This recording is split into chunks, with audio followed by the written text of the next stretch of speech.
तारीख पर तारीख, दलील पर दलील और आखिरकार 28 दिन बाद वो दिन आया जिसका शाहरुख खान का परिवार बेसब्री से इंतजार कर रहा था।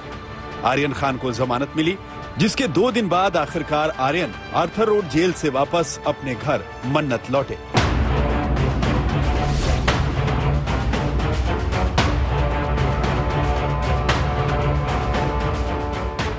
भले ही आर्यन की घर वापसी ने परिवार की मन्नत पूरी कर दी हो, लेकिन कहानी यही खत्म नहीं होती।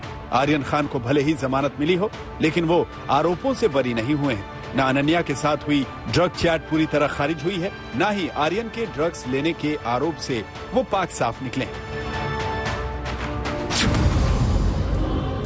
आर्यन जेल से बाहर तो आ गए, लेकिन ये आजादी अधूरी है। उन्हें बाहर रहकर भी जमानत की शर्तों को मानना पड़ेगा। वो ना तो देश छोड़ सकेंगे, ना ही किसी दूसरे आरोपियों से मिलेंगे। यहाँ तक कि उन्हें हर शुक्रवार को एनसीबी के दफ्तर में हाजिरी भी लगानी पड़ेगी। बॉम्बे हाई कोर्ट ने 5 पन्नों के रिलीज ऑर्डर में कई बंदिशें लगाई हैं। मसलन, शर्त नंबर 1, दोबारा ऐसा अपराध ना करें। शर्त नंबर 2, किसी दूसरे आरोपी से संपर्क ना करें। शर्त नंबर 3, इजाजत के बगैर देश नहीं छोड़ेंगे। शर्त नंबर 4, केस पर बयानबाजी नहीं करेंगे। शर्त नंबर 5, जांच अधिकारी की इजाजत बिना मुंबई नहीं छोड़ेंगे। शर्त नंबर 6, ट्रायल को लेट नहीं करेंगे। शर्त नंबर 7, हर शुक्रवार एनसीबी दफ्तर में हाजिरी देंगे। शर्त नंबर 8, सुनवाई में हर तारीख पर मौजूद रहेंगे। शर्त नंबर 9, एनसीबी बुलाएगी तो पेश होंगे। शर्त नंबर 10, स्पेशल कोर्ट में पासपोर्ट सरेंडर करेंगे। शर्त नंबर 11, शर्तें तोड़ी तो बेल रद्द होगी। कई शर्तों की जंजीर में बंधकर ये आर्यन खान वापस आएंगे, लेकिन कई सारी शर्तें उन्हें यहाँ पे भी उनके परिवार की तरफ से भी दी जाएंगी। वो क्या करें और क्या ना करें, इस तरह की भी कई बातें सामने आएंगी, जो जाहिर सी बातें गोपनीय होगी और एक परिवार का इंटरनल मामला होगा। इस पूरे केस की जांच कर रही एनसीबी पर भी कई सवाल खड़े हुए हैं। भले ही एनसीबी निचली अदालत में आर्यन की जमानत याचिका खारिज कराने में कामयाब रही हो, लेकिन हाई कोर्ट में मुकुल रोहतगी की दलीलों ने एनसीबी की कार्रवाई पर कई सवाल खड़े कर दिए।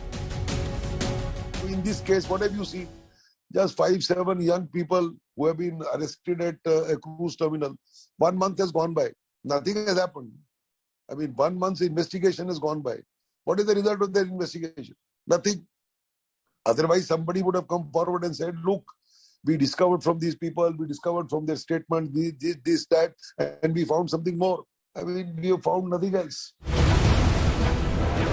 एनसीबी को आर्यन खान के पास ना ही ड्रग्स मिली, ना ही उनके ड्रग्स लेने का कोई पुख्ता सबूत सामने आया। यहाँ तक कि एनसीबी अब तक ये भी साबित नहीं कर पाई है कि आर्यन खान पेडलर के साथ मिले हुए थे।